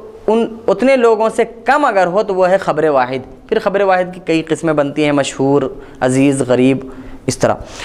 تو اب ہم یہ کہتے ہیں کہ جس خبر واحد میں کسی مسئلے کے، یعنی کہ وہ حدیث جو ہے حضرت ابن عباس والی، وہ متواتر نہیں ہے، تو جس خبر واحد میں کسی مسئلے کے سنت ہونے، مسنون ہونے کی صراحت ہو اور یہ صاف طور پہ بیان کر دیا گیا ہو کہ یہ مسنون ہے، سنت ہے، اس خبر واحد سے اسی مسئلے کے فرض ہونے پر دلیل کیسے لائی جا سکتی ہے؟ سنت ہونے پر دلیل لائی جا سکتی تھی کہ قرآن کریم کی تلاوت یعنی سورہ فاتحہ کی تلاوت کرنا یہ نماز جنازہ میں سنت ہے، یہ دلیل لائی جاتی تو چل سکتا تھا، لیکن فرض ہونے کی دلیل لانا یہ درست کیسے ہو سکتا ہے؟ جبکہ ساتھ ہی ساتھ یہ بھی بات مسلم اور محقق نہیں ہے، یقینی طور پر ثابت نہیں ہے کہ حضرت ابن عباس نے جو یہ کہا تھا کہ یہ سنت ہے، تو اس سنت سے مراد رسول کی سنت ہے یا صحابہ کی سنت، یہ بھی اس میں بیان نہیں ہے۔ اور چونکہ دیگر بہت سی دلیلوں سے نماز جنازہ میں قرآن کریم پڑھنے کی ممانعت ثابت ہے، یعنی قرآن کریم نہ پڑھنا ثابت ہے، منع کیا گیا ہے قرآن کریم پڑھنے سے نماز جنازہ میں، اس لیے یہ حدیث اس بات پر محمول ہے۔ اس حدیث کا مطلب یہ ہے کہ حضرت ابن عباس رضی اللہ تعالیٰ عنہ نے نماز جنازہ میں سورہ فاتحہ کو تکبیر اولیٰ میں قراءت قرآن، تلاوت قرآن کے طور پر نہیں پڑھا ہے، بلکہ دعا اور ثنا کے طور پر پڑھا تھا۔ یعنی جس طرح کہ ہم میت کے لیے تکبیر اولیٰ میں پہلی تکبیر کے بعد دعا پڑھتے ہیں، سبحانک اللہم و بحمدک و تبارک اسمک و تعالی جدک و جل ثناؤک ولا الہ غیرک، تو اس کی جگہ پر حضرت عبداللہ ابن عباس نے سورہ فاتحہ کی تلاوت کی تھی، یعنی سورہ فاتحہ کو اس کی جگہ پر حضرت ابن عباس نے پڑھا تھا دعا کے طور پر، ثنا کے طور پر، کیونکہ اس سورہ فاتحہ میں اللہ تبارک و تعالیٰ کی حمد و ثنا ہے۔ اسی لیے حضرت ابن عباس نے اسی اعتبار سے سورہ فاتحہ پڑھی۔ اس حدیث کے علاوہ نماز جنازہ میں قرآن مجید پڑھنے کے سلسلے میں جتنی روایتیں پیش کی جاتی ہیں وہ سب ضعیف ہیں۔ علامہ نووی نے بھی شرح المہذب میں اس کا اعتراف کیا ہے اور صرف حضرت ابن عباس کی مذکورہ اوپر والی حدیث کو لائق استدلال قرار دیا ہے۔ یعنی جتنی بھی حدیثیں سورہ فاتحہ کی تلاوت کے سلسلے میں آتی ہیں کہ سورہ فاتحہ کی تلاوت پہلی تکبیر کے بعد کی جائے گی، وہ سب روایتیں ضعیف ہیں۔ اب ہمارا کہنا یہ ہے ان لوگوں سے جو ہمیں بار بار کہتے ہیں کہ یہ حدیث ضعیف ہے، یہ حدیث ضعیف ہے، وہ ایک ضعیف حدیث پر عمل کر رہے ہیں اور انہیں اندازہ نہیں ہو رہا کہ سورہ فاتحہ پڑھنے والی جتنی بھی حدیثیں ہیں نماز جنازہ میں وہ سب کے سب ضعیف ہیں۔ تو ان کے پاس ایسی کون سی صحیح حدیث ہے کہ جس کو بنیاد بنا کر وہ سورہ فاتحہ کو نماز جنازہ میں پڑھنا ضروری سمجھتے ہیں اور ہمیشہ پڑھتے ہیں اور باضابطہ زور سے بلند آواز سے بھی قرات کرتے ہیں، جبکہ رسول اللہ صلی اللہ تعالیٰ علیہ وسلم سے نماز جنازہ میں بلند آواز سے قرات کرنا ثابت نہیں۔ اب اگر کوئی یہ کہے کہ رسول اللہ صلی اللہ علیہ وسلم سے پھر صحابہ کرام نے سن کر کیسے بیان کیا، تو اس کا جواب یہ ہے کہ جو صحابہ کرام نزدیک ہوا کرتے تھے وہ سنا کرتے تھے، کیونکہ پڑھنے کا یہ مطلب نہیں ہوتا ہے کہ منہ کو بند رکھے آدمی اور دل میں سوچ کر پڑھے، بلکہ پڑھنے کا مطلب یہ ہوتا ہے کہ آواز اتنی ہو کہ کم سے کم اپنے کانوں تک وہ آواز آئے، اور زیادہ سے زیادہ آہستہ والی قرات میں زیادہ سے زیادہ اتنی آواز ہو کہ پچھلی صف تک تو کم سے کم آواز پہنچے، پچھلی دو صف والے، پیچھے والے دو صفوں کے لوگ پیچھے پیچھے سنیں، پوری صف نہیں لیکن پیچھے پیچھے جو لوگ جو قریب ہوں، یعنی 2 میٹر کے آس پاس ایریے میں جو ہوں وہ لوگ سن سکیں۔ اتنی زور سے بھی پڑھیں گے تو اس کو آہستہ پڑھنا کہا جاتا ہے عربی زبان میں۔ تو رسول اللہ صلی اللہ علیہ وسلم آہستہ پڑھتے تھے اور جو پاس کے صحابہ کرام ہوتے تھے وہ سنا کرتے تھے۔ کوئی بھی دلیل نہیں لا سکتا کہ رسول اللہ صلی اللہ علیہ وسلم نے نماز جنازہ میں جہر کے ساتھ دعائیں پڑھی ہوں، اور جو بھی تلاوت بھی قرآن کریم کی ثابت کرے تو جہر کے ساتھ زور سے پڑھی ہو، یہ ثابت نہیں کیا جا سکتا۔ یہاں پر اب یہ بتانا چاہیں گے کہ اس حدیث کو طبرانی نے ضعیف کہا ہے، اس حدیث کو ابن ماجہ نے ضعیف کہا ہے۔ طبرانی نے ایک حدیث روایت کی ہے فاتحہ کے بارے میں، سورہ فاتحہ کے بارے میں، جو ضعیف ہے۔ ابن ماجہ نے ایک روایت کی ہے جو ضعیف ہے۔ حافظ ابن حجر نے تصریح کی ہے کہ اس کی سند میں ضعف ہے دونوں کے بارے میں۔ طبرانی نے ایک اور روایت لائی ہے حضرت اسماء بنت یزید سے، اس میں ایک راوی ہے معلا بن حمران، یہ راوی ضعیف ہے۔ اور ترمذی اور ابن ماجہ نے حضرت عباس سے ایک روایت ذکر کی ہے سورہ فاتحہ کے بارے میں، اس کی سند میں ابراہیم بن عثمان ابو شیبہ ہے جو انتہائی ضعیف ہے۔ امام شافعی نے کتاب الام میں حضرت جابر سے ایک روایت کی ہے سورہ فاتحہ کے بارے میں، اسی سند سے اس حدیث کو حاکم نے بھی مستدرک میں روایت کیا ہے۔ اس کی سند میں بھی ابراہیم بن ابو یحییٰ ہے جو متروک ہے، اور متروک کا مطلب یہ ہے کہ اس کو چھوڑ دیا ہے، محدثین اس کی حدیثوں کو نہیں لیتے ہیں۔ اور دوسرا ایک راوی اس میں عبداللہ بن محمد عقیل ہے جو انتہائی ضعیف راوی ہے۔ طبرانی نے اوسط میں ایک حضرت ابو ہریرہ سے روایت کیا ہے اس بارے میں، ان کی سند میں ناہز بن قاسم مجہول راوی ہے۔ طبرانی نے اوسط میں حضرت ابن عباس سے ایک روایت نقل کی ہے کہ جس میں سورہ فاتحہ پڑھنے کے سلسلے میں ان کی سند میں یحییٰ بن یزید بن عبد الملک نوفل نام کا ایک راوی ہے جو ضعیف ہے۔ یہ جہاں جہاں پر بھی سورہ فاتحہ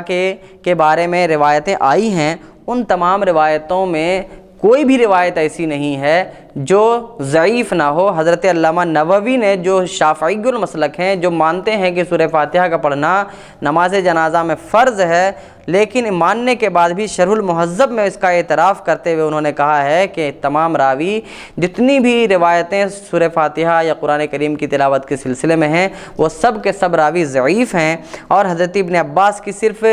اوپر والی ایک روایت کو جس میں یہ ہے کہ پڑھنے کے بعد کہا کہ میں نے یہ سورہ فاتحہ کی تلاوت اس لیے کی ہے تاکہ تمہیں پتہ چل جائے کہ یہ سنت ہے، بس اس حدیث کو لائق استدلال قرار دیا ہے، لیکن اس سے بھی فرض ثابت نہیں ہوا کیونکہ اس میں سنت کا لفظ ہے۔ لفظ سنت سے ہم فرض کیسے ثابت کر سکتے ہیں؟ اب ہم یہاں سے وہ احادیث بیان کریں گے حوالے کے ساتھ جس میں نماز جنازہ میں قرآن مجید پڑھنے کی ممانعت ہے، صراحت کے ساتھ رسول اللہ صلی اللہ علیہ وسلم نے نماز جنازہ میں قرآن پڑھنے سے منع فرمایا ہے۔ امام اعظم ابو حنیفہ رحمۃ اللہ تعالیٰ علیہ نے جو نماز جنازہ میں قرآن مجید پڑھنے سے منع فرمایا، اس کی وجہ یہ ہے کہ کثیر صحابہ کرام نے نماز جنازہ میں قرآن مجید پڑھنے سے منع کیا ہے۔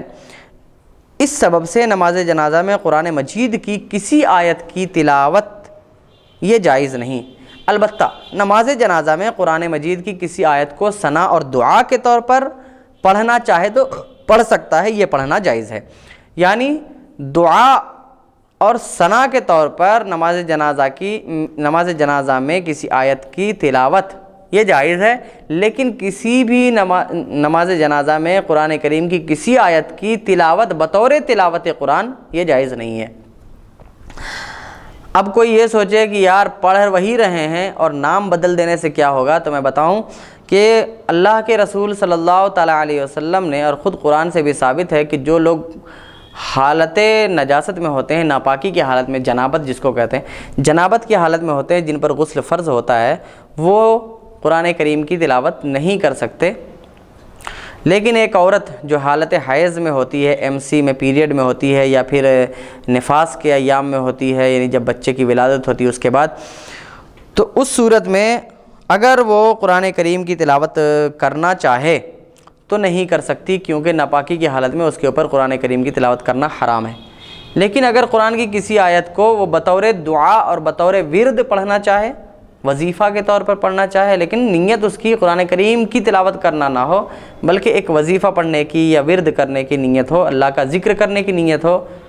تو وہ کر سکتی ہے۔ جیسے الحمدللہ الحمدللہ الحمدللہ یا الحمدللہ رب العالمین، اگر کوئی عورت بیٹھ کے دن بھر پڑھنا چاہے حالت ناپاکی میں بھی تو پڑھ سکتی ہے، لیکن اس کی نیت کبھی بھی نہ ہو کہ میں قرآن کریم پڑھ رہی ہوں، بلکہ یہ ہو کہ میں اللہ کی حمد بیان کر رہی ہوں، تو وہ کر سکتی ہے۔ یہ ایک ایسا مسئلہ ہے کہ جس کو سمجھنے کی ضرورت ہے کہ نیت سے حکم بدلتا ہے۔ نیت اگر تلاوت کی ہوگی تو اس کے لیے وہ کام حرام ہے، لیکن نیت اگر تلاوت کی نہیں ہے تو وہی کام اس کے لیے حلال ہے۔ تو حسب ذیل احادیث اور آثار سے نماز جنازہ میں قرآن مجید کا پڑھنا ممنوع ہے۔ یعنی اب ہم جو حدیثیں بیان کریں گے اس سے یہ ثابت ہوگا کہ قرآن کریم کی تلاوت نماز جنازہ میں منع ہے۔ ایک حدیث حضرت جابر سے ہے جو کہ خود ابھی ہم نے ابن ماجہ میں تلاوت کی، یہ فرماتے ہیں ما اباح لنا رسول اللہ صلی اللہ تعالیٰ علیہ وسلم ولا ابو بکر ولا عمر فی الصلاۃ علی المیت بشیء، کہ حضرت ابو بکر، حضرت عمر اور رسول اللہ صلی اللہ علیہ وسلم نے نماز جنازہ میں کسی چیز کے پڑھنے کو متعین نہیں فرمایا، کسی چیز کو متعین نہیں، فکس نہیں فرمایا۔ فکس نہیں کرنے کا مطلب یہ ہوا کہ رسول نے یہ نہیں کہا کہ یہی پڑھنا ہے پہلی تکبیر کے بعد، اور دوسری تکبیر کے بعد یہی پڑھنا ہے، یعنی کہ پہلی تکبیر کے بعد یہی ثنا اللہ کی کرنا ہے، دوسری تکبیر کے بعد یہی درود میرے لیے پڑھنا، تیسری تکبیر کے بعد یہی دعا میت کے لیے کرنا۔ اس طرح رسول اللہ صلی اللہ علیہ وسلم نے خاص نہیں فرمایا، نہ حضرت ابو بکر نے ایسا کچھ فکس فرمایا، اور نہ ہی حضرت عمر نے فکس فرمایا۔ یہ روایت ہے حضرت جابر سے۔ اس روایت کو مصنف ابن ابی شیبہ میں حافظ ابو بکر بن ابو شیبہ نے بیان فرمایا ہے، اور خود حضرت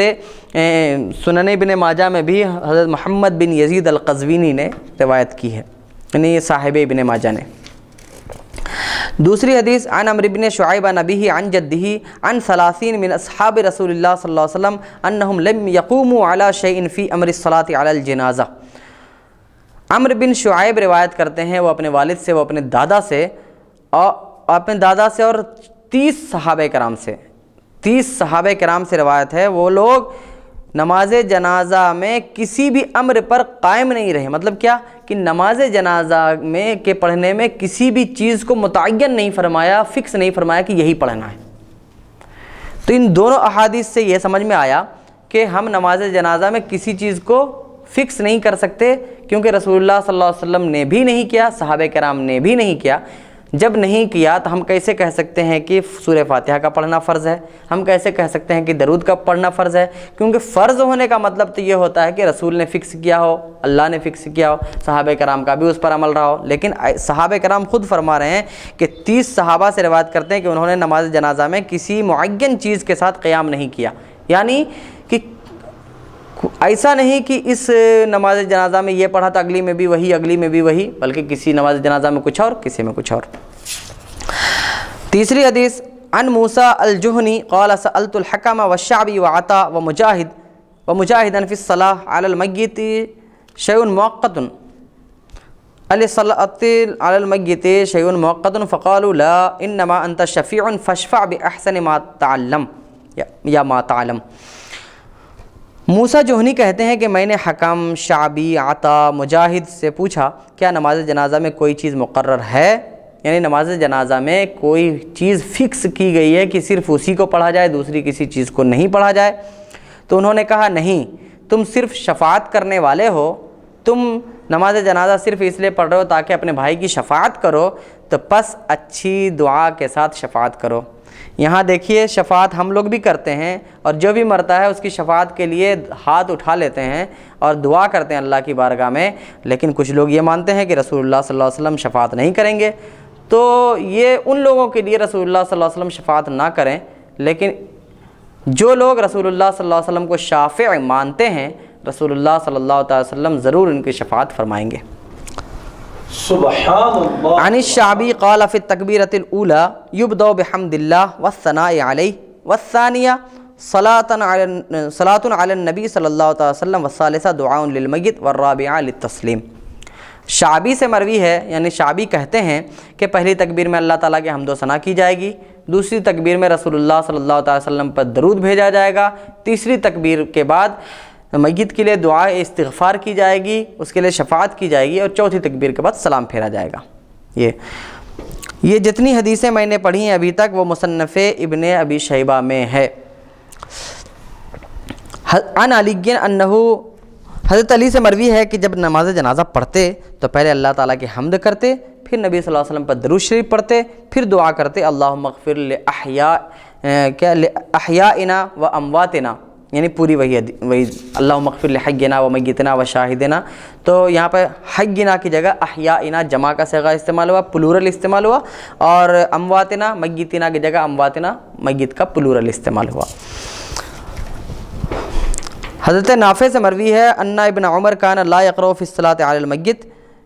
نافع سے مروی ہے کہ حضرت عبداللہ ابن عمر جو نبی کریم صلی اللہ تعالیٰ علیہ وسلم کی سنتوں کو ڈھونڈ ڈھونڈ کر اس پر عمل کرنے والے تھے، وہ حضرت ابن عمر نماز جنازہ میں قرآن کریم کی تلاوت نہیں کرتے تھے. یہ بھی مصنف ابن شیبہ میں جلد 3 صفحہ نمبر 498 پر ہے. عن ابی المنہال قال سألت ابا العالیہ عن القراءة في الصلاة على الجنازة بفاتحة الكتاب فقال ما كنت احسب ان فاتحة الكتاب تقرأ الا في صلاة فيها ركوع وسجود. منہال کہتے ہیں، ابو المنہال کہتے ہیں کہ میں نے ابو العالیہ سے پوچھا کہ نماز جنازہ میں سورہ فاتحہ پڑھنا ہے، تو انہوں نے فرمایا کہ میں تو سمجھتا ہوں کہ سورہ فاتحہ صرف اس نماز میں پڑھی جاتی ہے جس میں رکوع اور سجدہ ہوتا ہے، یعنی دیگر نمازوں میں جو ہماری فرض و واجب سنت و نفل نمازیں پڑھتے ہیں، جم پنجگانہ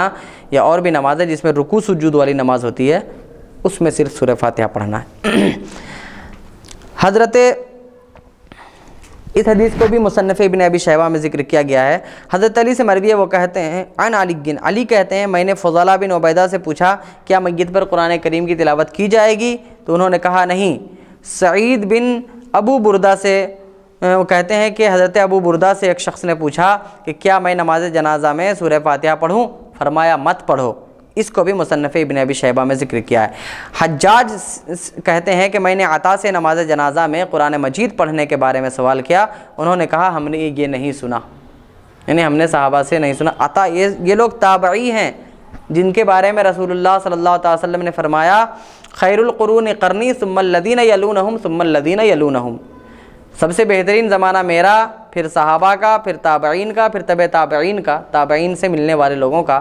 اس زمانے کی گارنٹی دی ہے اللہ کے رسول نے، اور یہ جن کے نام میں لے رہا ہوں یہ وہ لوگ ہیں جن کو تمام علماء کرام عزت کی نگاہ سے، قدر کی نگاہ سے دیکھتے ہیں، اور یہ نام ایسے ہیں جن میں سے کسی پر کوئی بھی ان کے کیریکٹر پر انگلی نہیں اٹھا سکتا. ایسے لوگ یہ باتیں بیان کر رہے ہیں کہ ابراہیم اور شعبی بیان کرتے ہیں کہ نماز جنازہ میں قراءت نہیں ہے، قراءت یعنی قرآن کریم کا پڑھنا. عبداللہ بن ابو سارہ بیان کرتے ہیں کہ میں نے سالم سے پوچھا، اور یہ سالم حضرت عبداللہ بن عمر یعنی حضرت عمر رضی اللہ تعالیٰ عنہ کے پوترے، حضرت سالم سے پوچھا کیا نماز جنازہ میں قراءت ہے، انہوں نے کہا نماز جنازہ میں قراءت نہیں ہے. علامہ سرخسی نماز جنازہ میں قرآن کریم کے تلاوت کے جائز نہ ہونے پر دلیل اس طرح لا رہے ہیں. وہ لکھتے ہیں ہماری دلیل حضرت عبداللہ بن مسعود کی حدیث ہے کہ رسول اللہ صلی اللہ تعالیٰ علیہ وسلم نے نماز جنازہ میں کوئی دعا مقرر فرمائی نہ قراءت، یعنی نماز جنازہ میں نہ کوئی دعا مقرر فرمائی کہ یہی دعا تم کو پڑھنا ہے،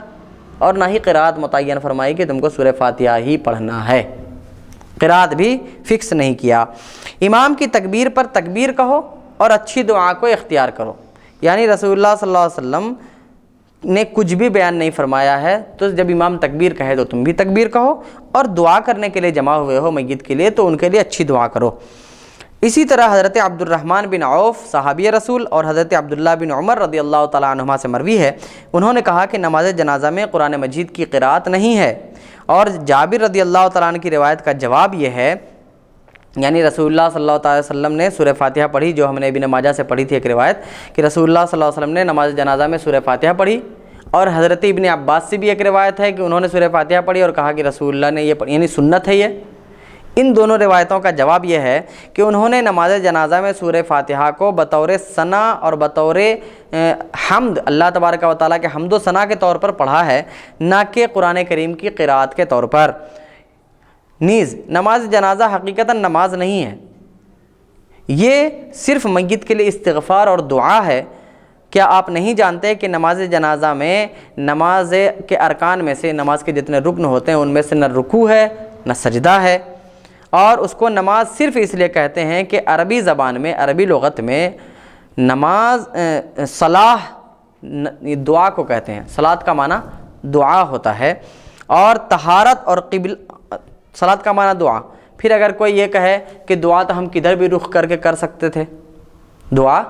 ہم کدھر بھی رخ کر کے، یعنی کہ قبلے کی طرف ہی ہمارا رخ کیوں ہوتا ہے، ہمارا چہرہ قبلے کی طرف کیوں ہوتا ہے، کسی بھی طرف ہم چہرہ کر کے نماز جنازہ پڑھ سکتے تھے، اس بات کی اجازت کیوں نہیں اگر صرف دعا ہے تو اس کا جواب یہ دے رہے ہیں کہ طہارت اور قبلہ کی طرف منہ کرنے کی شرط جو نماز جنازہ میں ہے تو اس بات پر دلالت نہیں کرتی کہ یہ حقیقتاً نماز ہے، کیونکہ ہم جب سجدہ تلاوت کرتے ہیں، جب ہم قرآن کریم کی تلاوت کرتے ہیں اس میں سجدہ آتا ہے، تو سجدہ تلاوت کرنے کے وقت ہمارا چہرہ قبلہ رخ ہونا ضروری ہے، سجدہ ہم کر رہے ہوں تو قبلہ رخ ہونا ضروری ہے، تو کیا سجدہ تلاوت کر لینے سے یہ لازم ہو جاتا ہے کہ وہ بھی نماز ہے؟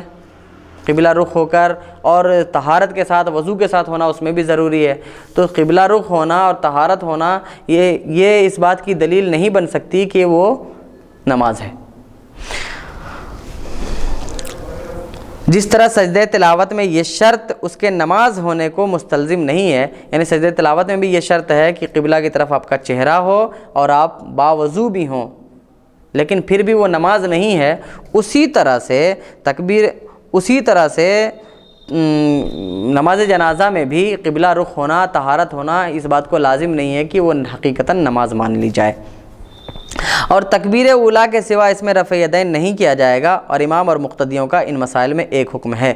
یعنی امام کے لیے جو حکم ہے وہی مقتدی کے لیے حکم ہے کہ امام بھی ایک بار ہاتھوں کو اٹھائے کندھوں تک اور مقتدی بھی ایک بار ہاتھوں کو اپنے کاندھوں تک اٹھائے۔ اب نماز جنازہ کس طرح پڑھیں، اس میں احناف کا موقف کیا ہے؟ تو نماز جنازہ پڑھنے کے طریقے میں احناف کا موقف، یعنی احناف نماز جنازہ کیسے پڑھتے ہیں اور ان کی کیا دلیلیں وہ بیان ہو رہی۔ احناف کے نزدیک نماز جنازہ میں قیام اور 4 تکبیریں فرض ہیں، نماز جنازہ میں قیام کرنا فرض ہے اور 4 تکبیریں یہ فرض ہیں، چاروں تکبیریں۔ ان کی فرضیت کی دلیل کیا ہے؟ تو کہہ رہے ہیں ان کی فرضیت اجماع امت سے ثابت ہے، یعنی امت کا اس بات پر اجماع ہے۔ جیسے دیکھ لیجئے امام شافعی بھی مانتے ہیں کہ فرض ہے تکبیریں، امام احمد نے بھی مانا، امام مالک بھی مانتے ہیں، امام اعظم بھی، اور جتنے بھی اس طرح کے علماء کرام ہیں سب نے اس بات کو مانا، صحابہ کرام نے مانا ہے کہ یہ چھوڑی نہیں جا سکتی۔ تو اجماع امت یہ ہمارے جو دلائل ہیں، سب سے پہلی دلیل ہماری قرآن مجید ہے،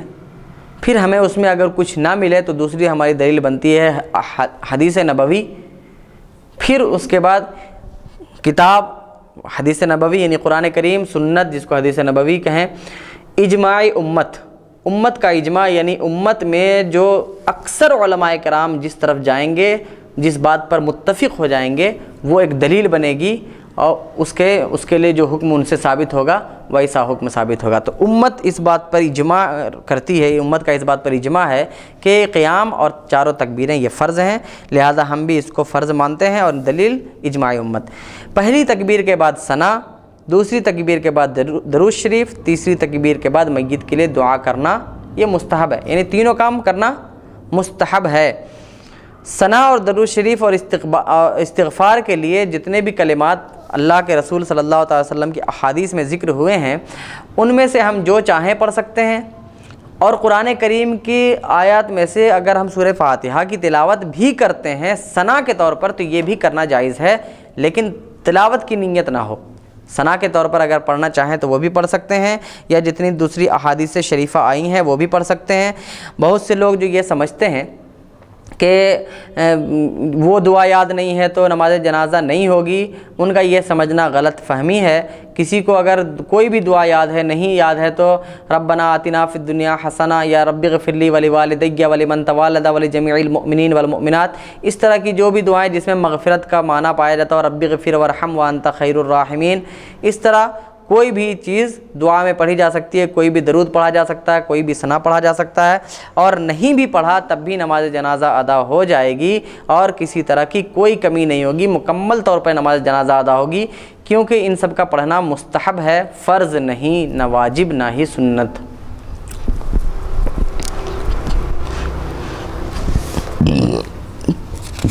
تو لہٰذا اگر کسی کو یہ دعا یاد نہ ہو یا ایسی کوئی بھی دعا یاد نہ ہو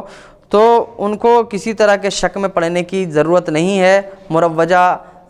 طور پر پڑھنا ضروری نہیں، جو بھی وہ پڑھیں یا نہیں بھی پڑھیں تو ان کی نماز جنازہ ہو جائے گی۔ لیکن ہم جن دعاؤں کو پڑھتے ہیں جیسے اللہم اغفر لحینا و میتنا، اور ثنا میں جو پڑھتے ہیں جو اللہم سبحانک اللہم و بحمدک و تبارک اسمک و تعالی جدک و جل ثناؤک ولا الہ غیرک، یعنی اس میں جو جل ثناؤک کا لفظ ملاتے ہیں، تو اس کا ثبوت کہاں ہے؟ پھر رسول اللہ صلی اللہ علیہ وسلم پر جو درود بھیجتے ہیں تو وہ درود پڑھتے ہیں جس میں ترحمت کا لفظ ہے، تو اس کا ثبوت کہاں سے ہے؟ کیا ہم نے خود سے بنایا یا حدیث سے ثابت ہے؟ اور تیسری بات کہ اللہم اغفر لحینا و میتنا جو ہم پڑھتے ہیں تو اس کا ثبوت کہاں سے؟ ان تینوں کی دلیلیں انشاءاللہ تعالی آگے آ رہی ہیں۔ یعنی بعض لوگ ہمارے اوپر یہ الزام لگاتے ہیں کہ مروجہ مخصوص کلمات، یعنی جو ہم میں رائج مخصوص کلمات ہیں نماز جنازہ پڑھنے کے تعلق سے، اس کے بارے میں ہم پر یہ الزام لگاتے ہیں کہ خلاف سنت اور بدعت ہیں، یہ ہم پر یعنی بدعتی ہونے کا الزام لگاتے ہیں۔ تو انشاءاللہ تعالی ہم وہ بیان کرتے ہیں کہ ہم بدعت نہیں کر رہے ہیں، بلکہ رسول اللہ صلی اللہ علیہ وسلم نے ہمیں ایسا پڑھا ہے۔ صحابہ کرام سے تو بہرحال وہ چیزیں ثابت ہیں، اور جو چیز صحابہ سے ثابت ہو جاتی ہے نا تو وہ بھی رسول اللہ صلی اللہ علیہ وسلم سے ہی ثابت مانی جاتی ہے۔ سبحان اللہ، صحابہ کرام سے اس بات کو آگے ہم بیان کریں گے مجموعی طور پر، جس کی پہلی ثنا جو ہم پڑھتے ہیں اس کی دلیل۔ رویہ فی الجملہ عن ابن عباس فی حدیث طویل من قولہ ذکرہ ابن ابی شیبہ و ابن مردویہ فی کتاب الدعاء لہ ورواہ الحافظ ابو شجاع فی کتاب الفردوس عن ابن مسعود رضی اللہ تعالی عنہ من احب الکلام الی اللہ تعالی عز وجل ان یقول العبد سبحانک اللہم و بحمدک و تبارک اسمک و تعالی جدک و جل ثناؤک ولا الہ غیرک۔ یہ ثنا فی الجملہ حضرت ابن عباس سے مروی ہے، اور ابن ابی شیبہ، ابن مردویہ، حافظ ابو شجاع نے حضرت ابن مسعود سے روایت کیا ہے، یعنی حضرت ابن عباس سے بھی اور حضرت عبداللہ ابن مسعود سے بھی مروی ہے کہ اللہ تعالیٰ کے نزدیک پسندیدہ کلام یہ ہے کہ بندہ کہے کیا؟ سبحانک اللہم و بحمدک و تبارک اسمک و تعالی جدک و جل ثناؤک ولا الہ غیرک۔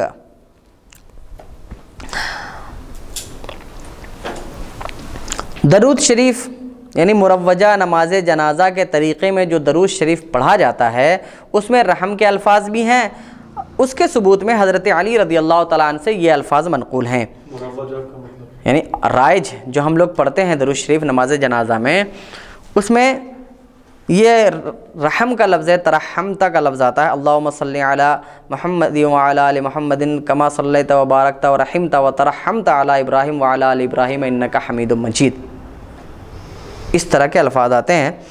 تو اس کو حضرت علی رضی اللہ تعالیٰ عنہ سے نقل کرتے ہوئے لکھا گیا ہے،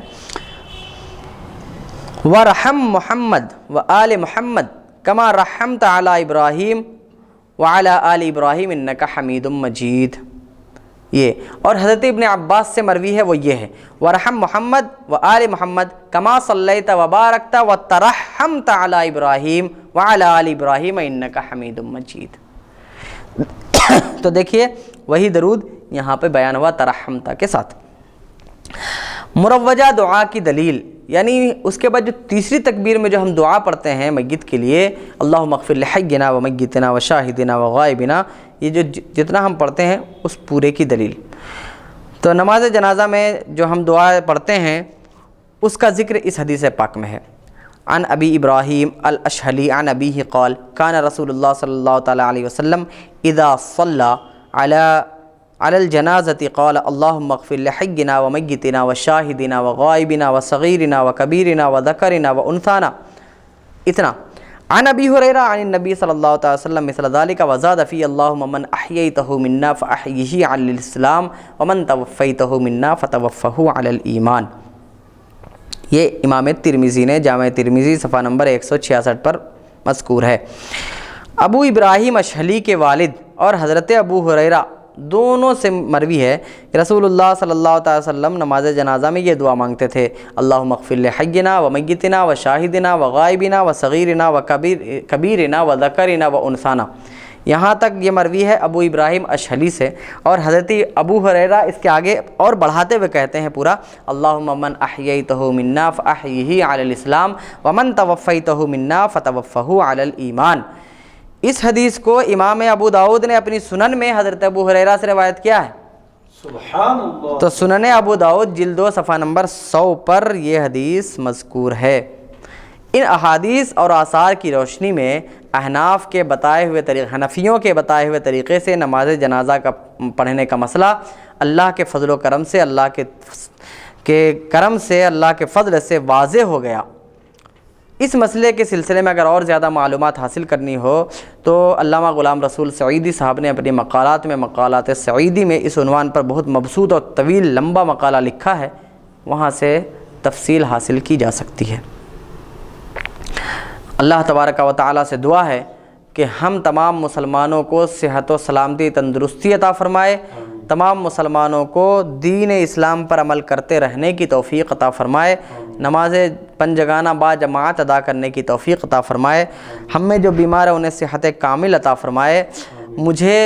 اور مولانا امان پاشا نورانی قادری کو اللہ تبارک و تعالیٰ صحت و سلامتی، تندرستی عطا فرمائے، ان کی اہلیہ، ان کے بچوں کو بھی صحت و سلامتی عطا فرمائے، ہمارے والدین کو اللہ تبارک و تعالیٰ صحت و سلامتی عطا فرمائے، ان کا سایہ ہم پر دراز فرمائے۔ اللہ تبارک و تعالیٰ سے دعا ہے کہ تمام مسلمانوں کو خوش و خرم رکھے،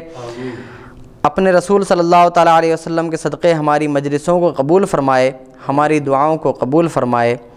صلی اللہ تعالیٰ علی خیر خلقہ محمد وآلہ وصحبہ اجمعین برحمتک یا رب۔